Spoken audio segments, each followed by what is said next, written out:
Straight বলে দিয়েছে যে গান পয়েন্টে দাঁড়িয়ে তারা কখনো সেখানে তারা পিস টকে বসবে না। তাহলে এখন শেষ পরিণতি কি? শেষ পরিণতি খুব সোজাসুজি দেখতে পাচ্ছি আমরা, সেকেন্ড রাউন্ড হবে আর আমেরিকা জিততে পারবে না, বুট অন গ্রাউন্ড হতে পারবে না। আর এই যে জেনারেল ওয়াহিদির কথাটা বলছি, স্যার আপনি এটা কিভাবে বলছেন? কারণ আব্রাহাম লিঙ্কন থেকে অলরেডি এই যে যুদ্ধ জাহাজগুলো সেগুলো উঠতে শুরু করে দিয়েছে, অন্যান্য জাহাজগুলো ইরানের যেগুলোকে তারা দড়ি বেয়ে নেবে, তারা মেরিনরা তারা অলরেডি দখল করে নিতে শুরু করেছে। 4টে বন্দরকে পাখির চোখ করে তারা অলরেডি ব্লকেট স্টার্ট করে দিয়েছে। ইরান কিভাবে বেরোবে, এই ব্লকেটকে কিভাবে কাটাবে? খুব সুন্দরভাবে আমার মনে করে দিচ্ছেন আপনি 1980 সালে ইরাক যখন ইরানের উপর যুদ্ধ করেছিল, এরকমই সিচুয়েশন ছিল। ইরানের অনেকগুলো জায়গা খোরামশাহর আর এসব ওর মধ্যে ইরাক ক্যাপচার করে নিয়েছিল। কিন্তু যে যুদ্ধটা স্টার্ট হলো 2 বছর 3 বছর পর, ওই খোরামশাহরতে আবার ইরান কাউন্টার অ্যাটাক করা জিতলো। ইরানের একটা কাহানি আছে, টেনাসিটি আমরা বলি। আজকে হয়তো আপনি দেখবেন ওরা একটা ব্যাকফুটে আছেন, কিন্তু গতকাল একজন বাহিনী মারা যাবে, অন্য একটা বাহিনী আসবে, তৃতীয় আসবে। আমি তো বারবার বলছি আমরা নিউট্রাল হিসাবে আপনাকে আমরা কমেন্ট্রি দিয়ে যাচ্ছি। Iranian army under the war threat, যখন ওদের উপর যুদ্ধ হবে ওরা এক আছে, কিন্তু যে মুহূর্তে যুদ্ধ জিনিসটা শেষ হয়ে যাবে ওরা ভাগ ভাগ হয়ে যাবে। আজকে পুরো ইরানের মধ্যে এই জেনারেল ওয়াহিদি একটা নতুন একটা সিস্টেম নিয়ে এসছেন। উনি বলছেন আমি এই যে নেগোসিয়েশন, ডিপ্লোম্যাটিক ইনিশিয়েটিভ, একটা রাষ্ট্রের সঙ্গে একটা শুধু আর্মিও নয়, ওদের ডিপ্লোম্যাটিক কূটনীতি জিনিসটাও হয়, ওই কূটনীতি জিনিসটা উনি মানছেন না ওয়াহিদি। উনি বলছেন আইআরজিসি লড়ছে, লড়বে, লড়তে থাকবে, আর আমরা ইরানের সঙ্গে আমেরিকার সামনে আমরা কোনো ওদের কথা মানবো না। এটাই অনেক বড় জিনিস। যখন ইতিহাস লেখা যাবে, যখন যুদ্ধের ইতিহাস লেখা যাবে, এই ওয়াহিদির নাম আবার আসবে। আমার মনে হয় না মোস্তফা খরমেনি কাছে এত সাহস আছে বা এত ক্যাপাবিলিটি আছে এরকম কথা বলার। ওটা তো আমরা জানতে পারবো অনেক পর, কেন যে এই যে ধোঁয়াশা আছে, ওখানে কোনো ইন্টারনেট নেই, ওখানে ইলেকট্রিসিটিও নেই। অনেকগুলো ইলেকট্রিসিটি জিনিসটা ভেঙে দেওয়া হয়েছে, ব্রিজ ভেঙে দেওয়া হয়েছে, ওদের যতগুলো ইউনিভার্সিটিতে মারা হয়েছে, ওদের ইরানিয়ান যেটা আপনার স্টিল ফ্যাক্টরি আছে ওটা শেষ করে দেওয়া হয়েছে, ওদের স্পেস শেষ করে দেওয়া হয়েছে, ওদের যতগুলো পেট্রোলিয়াম রিলেটেড ওদের স্টোরেজ শেষ করে দেওয়া হয়েছে। তখন ইরান দাঁড়িয়ে আছে, আর আপনি বলছেন যুদ্ধের পরিণতি কি হবে? এই যুদ্ধের পরিণতি আছে আমেরিকা ডিফিটেড। এই কথাটা কেউ আমেরিকাকে বোঝাতে চাইছে না कि भाई তোমার ইউর ডেজ আর ওভার। কিন্তু আমি এই যে ছবিটা আজকে যেটা নিক্কি হেলে দাবি করেছেন যে চীনের দিক থেকে আসছিল একটা কেমিক্যাল ভর্তি জাহাজ, তাকে তারা সিজ করেছে এবং সেদিকে তারা গুলিও চালিয়েছে।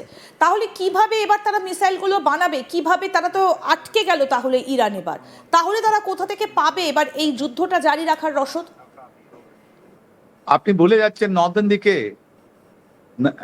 ইরানের নর্দার্ন একটা বাউন্ডারি আছে, এটা তো পানির বাউন্ডারি আছে, যেখান থেকে পানি জাহাজগুলো আসছে। উপরে দিকে তো রাশিয়াও আছে। রাশিয়া তো আজকে আপনার ইরানের সঙ্গে আছে, ওদিকে তো কেউ কথা বলছে না, ওদের শুধু আর্মেনিয়ার কথাটা বলছে। ওখানে তো ওদের একটা খুব সুন্দরভাবে ওখান থেকে আপনার রাশিয়া পাঠিয়ে দেবে। তো ইরানিয়ান যেটা সাপ্লাই আছে, সাপ্লাইটা খোলা আছে, ওরা যত চাইবে অত পাবে। চায়না না দিলে রাশিয়া দেবে। বারবার আপনি তো এটা বলছেন, গ্রাউন্ডে কিভাবে এটা দেখা যাচ্ছে?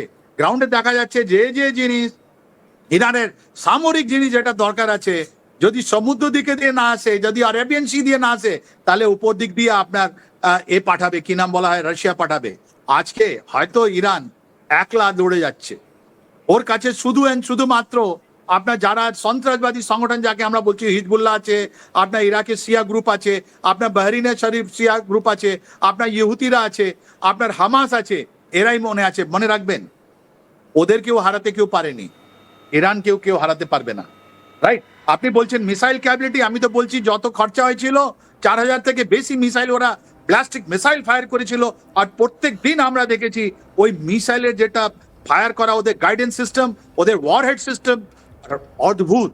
আর যেভাবে ওরা একটা বারাজ করছে, আপনি তো নিজে দেখালেন যে ইসরায়েলের যেটা এখন ব্যান আছে, আমরাও বুঝতে পারছি না ওখানে কি আছে, আমি বলতেও পারবো না, কিন্তু একটা তো নিউজ বেরিয়েছিল যে ডিমোনা যেটা ওদের নিউক্লিয়ার প্ল্যান্ট আছে ইসরায়েলের, ওখান পর্যন্ত আপনার ইসরায়েলের আপনার ইরানিয়ান যেটা আপনার মিসাইল আছে পৌঁছে গেছিল। স্যার আমরা তো দেখেছি যে যেভাবে সাইপ্রাস পর্যন্ত ইরান মিসাইল ছুড়েছে, কিংবা দিয়েগো গার্সিয়া পর্যন্ত যেভাবে তারা এতটা দূর ভারত মহাসাগর পর্যন্ত তারা টার্গেট করে নিয়েছে, দিয়েগো গার্সিয়া পর্যন্ত যেখানে এয়ার বেস রয়েছে ব্রিটিশ এবং ইউএস এর যেখানে এয়ার বেস রয়েছে, সাইপ্রাস মানে ইউরোপের ঢোকার মুখ, সেই পর্যন্ত তারা টার্গেট করে নিয়েছে।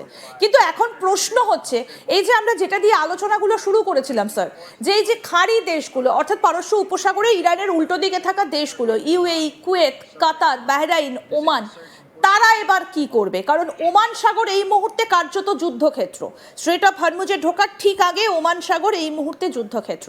তাহলে বাকি দেশগুলো তারা কি করবে? তারা কি এবার তাহলে সেই ইসলামী পথ ধরবে, আমেরিকার বিরুদ্ধে যাবে, নাকি তারা এখনো চুপচাপ বসে থাকবে? দেখুন, এই যে আপনি যে কথা বললেন একদম স্পষ্টভাবে বোঝা যাচ্ছে ইউএই যেটা সুলতান আছে ও বলে দিয়েছে আমেরিকাকে বাপস যেতে, রাইট?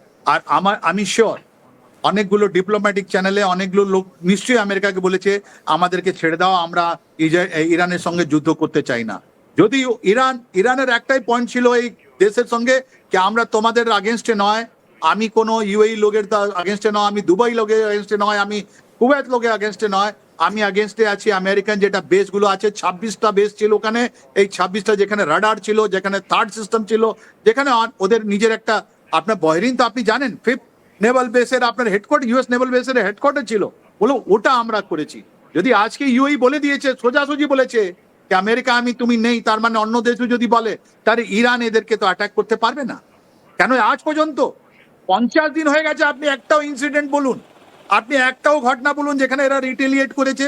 আপনি বলছেন সৌদি আরবিয়ার কাছে আপনার পাকিস্তানি সোলজার ছিল না, ওদের কাছে মিসাইল নেই, ওদের কাছে শুধু এয়ার ডিফেন্স সিস্টেম আছে, ওদের কাছে টমাহক নেই, ওদের কাছে সব কিছু ছিল, কিন্তু ওরা ইরানের উপরে জেনে বুঝে ওরা হামলা করেনি।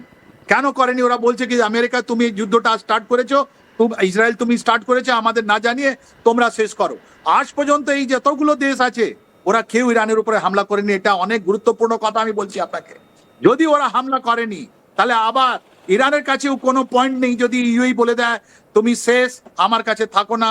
যদি বাহরিন, কাতার, কি নাম, কুয়েত বলে দেয়, তাহলে তার শেষ, ইরান মারতে পারবে না। তাহলে ইরান থেকে এরা একটা জিনিস কেড়ে নিচ্ছে যেটা এদের কাছে ছিল, যে তোমরা আমেরিকার কাছে তো আমি পৌঁছতে পারছি না, ইরান তো আমেরিকার কাছে পৌঁছতে, ওদের মিসাইল সিস্টেম।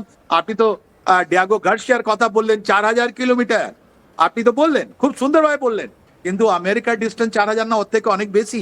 তো ওরাও তো ওখানে পৌঁছতে পারছে না, রাইট? আর যেভাবে সার্ভেলান্স আছে, এরা এদের শিপগুলো যতগুলো নেভাল শিপ ছিল ওটাও শেষ, এদের সাবমারিন শেষ। এরা তো একটা রিজনাল পাওয়ারে ছিল। আর ইরানের আজকে সব থেকে বড় তাকত ছিল যে তুমি কিছু করলে আমি যতগুলো আরবিয়ান দেশ আছে ওদেরকে নষ্ট করে দেবো। আর ইউএই আজকে বেরিয়ে গেল ওই রিং থেকে। আজকে পর যদি এই ইরান যদি ইউএই উপরে হামলা চালায়, তাহলে এর ভয়ঙ্কর পরিণাম ইরানকে ভুগতে হবে। ওকে সবাই বের করে দেবে। আমার মনে হয় যে ব্যাকডোর চ্যানেল যেটা আছে, ট্র্যাক টু ডিপ্লোমেসি আমরা যেটা বলছি, যেটা তুরস্কতে বসে আপনার সৌদি আরবিয়া আছে, কাতার আছে, পাকিস্তান আছে,